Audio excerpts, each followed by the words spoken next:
say God is the source of morality, the philosophers will not agree with you on that. They would say God can't be the source of morality because what is limiting God's evilness? If God has the tendency to evil, there would be no constraint. And that's the ethical sobriety. It's the most dangerous of the three sobrieties because it doesn't even involve empirical facts. Or not very many. My contribution to the debate, and I seem to be the first to say this, I don't know, I still find this hard to believe 10 years later, is a pair of articles in Free Inquiry. I've listed only the second, which has fuller discussion, better bibliography, and used to be online. There's a URL for it that Google brings up about 3 hours ago, but it didn't show up when I asked for it. I apply the sobrieties paradox to that perfectly continuous, finely graded sequence of humans back to old Phi Gorge and beyond, asking the simple question, who first had a soul whose parents didn't? It's a simple question. But if you have a continuous run, you're going to find you cannot have what I called in the article the magic tick of the clock, before which nobody has a soul and after which everybody does. You can't make that fair, and you can't even make it genetically and anatomically plausible at any point in the sequence.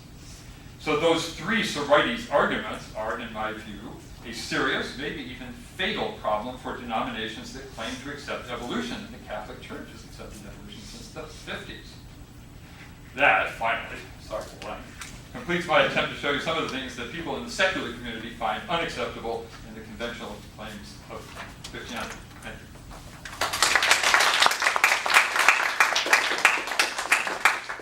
Now, questions, fire away. Turn this back around, but I just want to show you that it's in the first place. I'm not going to do that. Charlie horse. Yes. How would you argue to someone that these discrepancies are discrepancies because they're made on faith and not just like poorly documented history? I think poorly documented is a real problem. You have to remember, I didn't quite say this, just brush by it.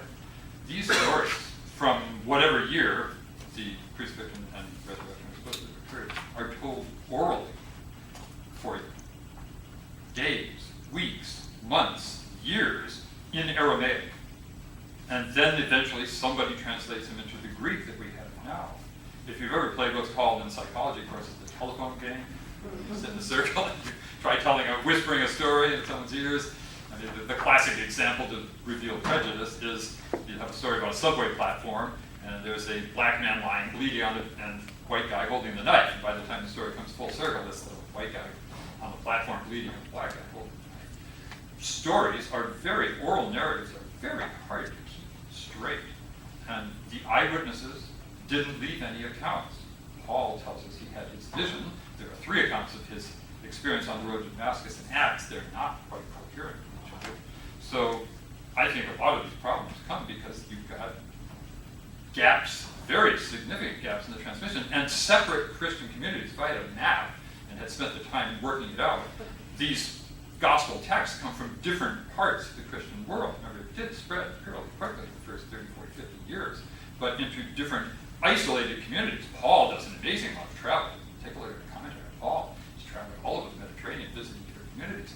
He, of course, was opposed by the Jerusalem community that had actually known Jesus, because he said Christianity should be open to all. And the circle that had actually known Jesus said, no, you have to be circumcised, and various other obligations to follow the law in greater detail than the 10 Commandments. So that's not really a very good answer, because I don't know how to explain all of these different things. You've got so many years in which you would think these stories would filter around and bump into each other. And then there would be some attempt at reconciling. But the best evidence for the Matthew and Luke separateness is the thing I skirted around, the Christmas story. I do a whole talk on the Christmas story, because it's very clear from the Christmas story. You have the same cast of characters, but you have 2 completely different stories.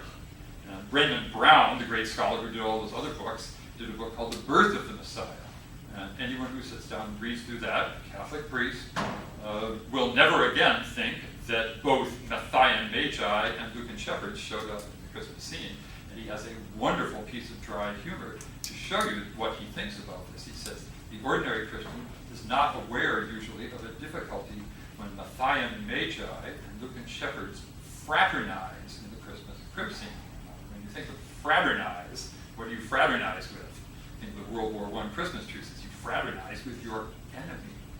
So Matthew and Luke are enemies of each other. He's saying that in one tiny little word. Raymond Brown had this very dry sense of humor. And he's probably a pretty decent guy. He died in 1998. So if you read those two texts, you get a sense that these two stories, since there was no birth story in Mark, on the Markan priority hypothesis, the Matthew tradition, the Luke tradition, create from separate sources, out of the basic cast of characters, two completely different tales. In Matthew, there's terror and flight to Egypt. In Luke, there's serenity and a visit to the temple in Jerusalem. These cannot cohere. And this is one of the first steps in understanding the differences in these traditions, that different stories are told in different places for different purposes by different people. You can dig up Bart Ehrman's book. I mentioned briefly his lecture at Stanford is about misquoting Jesus, where the early church retrojected all sorts of things that mattered in the 90s or the 120s or the 150s, and they turn up as Bible stories where they were not part of the original milieu of Jesus in the 30s at all. So these are signs that biblical scholarship has started waking up and coming in and sending all the way in the back first. With all this being said that you're talking about and how much credibility all of Scripture lacks pretty much, why do you think majority of our world still believes in it?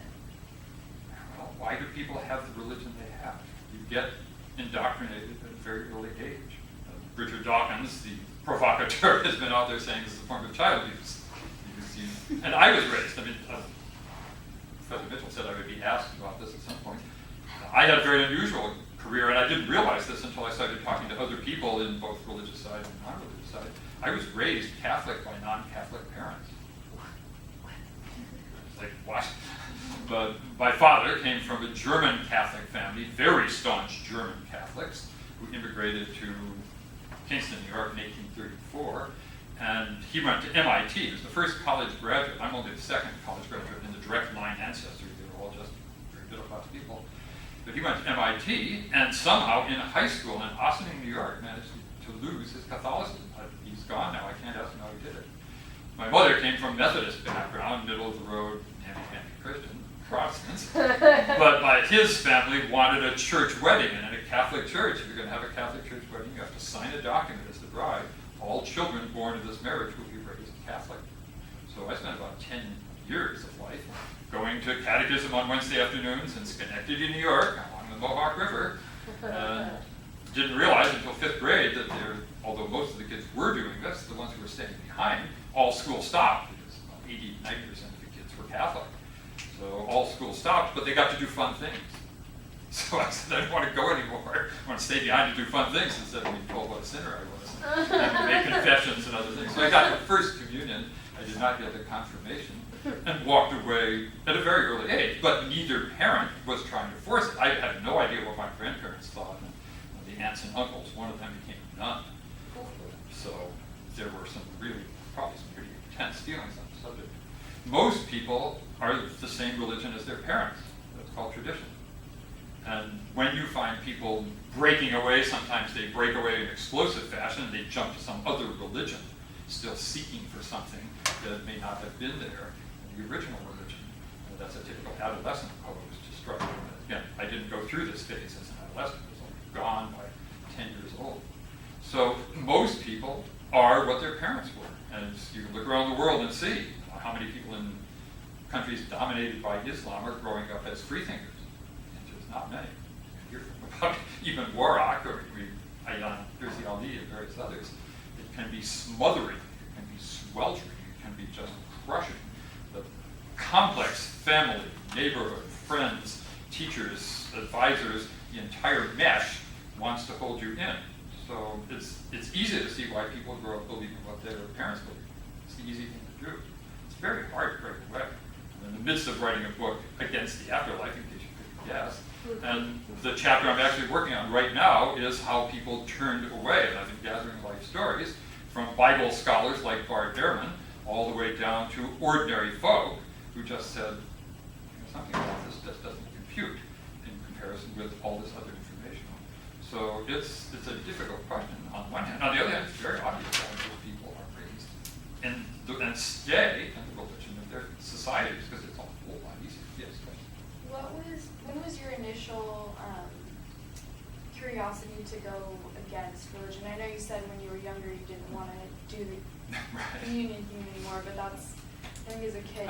I know, it's interesting because a lot of people I've run into in the secular community were raised hardcore, speaking in tongues. One of our La Soleil, and she couldn't do it. That was her first crisis. She couldn't speak in tongues. So God's power is not being transmitted to you, or whatever. Other people were raised by other forms of literalists and fundamentalists, and they finally, somehow or other, came to that point. Since my dad was not a religious believer from the earliest that I can remember, and my mother wasn't in favor of me going to Catholic Church, I just didn't take any of it seriously. And now that I have all this other information to set against it, whether it's the problems of Bible scholarship, textual transmission, or these larger scientific and philosophical issues, and I never went through that crisis. I mean, a lot of people go through a terrible crisis. It's just horrible to read some of these people. They suffer sometimes enormous guilt for walking away. If you were in one of those Kentucky snake handler churches and said, in a good Kentucky accent, I don't believe this anymore, I'm just walking away from it, it would take a fair amount of nerve to do it on these tight-knit communities, because they make phone calls. They'll come around and visit you. They'll get on your case if you try to walk away. And yet, my argument is, none of the people who are saying this are really very qualified. 2 years of Greek and 0 years of Hebrew. They throw you out in front of an audience. So, on the one hand, these people are very slick and they have very good answers until you dig in a little bit harder. And that was part of my purpose today, was to put a lot of stuff in front of you. You can go off and read this, you have to make up your own minds. This is an interesting period in your life when you can expose yourself to all kinds of stuff. You don't have to buy what I'm offering either. Yes, question. I just wanted to ask, because I know you were specifically talking about some of the books that we were reading, the authors, Ayn Charlie and Ibn Waraq and stuff like that, how hearing stories of them, it's very clear as to why people don't easily leave. But on that note, and then comparing the United States is still one of the most religious countries in the world, so why with a country like this where there is so much dissemination of information, especially with the advent of the internet, why is it still just as hard, even maybe sometimes harder here, for people to leave those kind of communities than in cultures where violence is the reaction?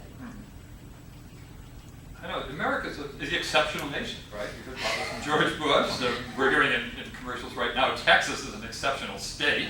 Maybe it'll be its own country when we get one of these people elected governor who can finally secede. And then Travis County will secede from the state of the Republic. This is a real question. America has gone its own unusual path. If you look at European countries, the churches are becoming empty. They're tourist spots.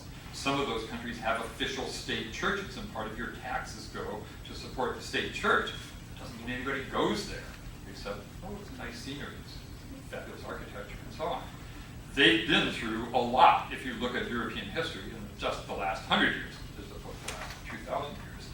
And some of that was religiously driven, some of it was anti-religiously driven. They've been subjected to a lot of horrors that Americans, unless you have a vivid memory of Sherman's March through the South, just don't quite get. I did a column almost 10 years ago, more than 10 years ago, on casualties in World War II.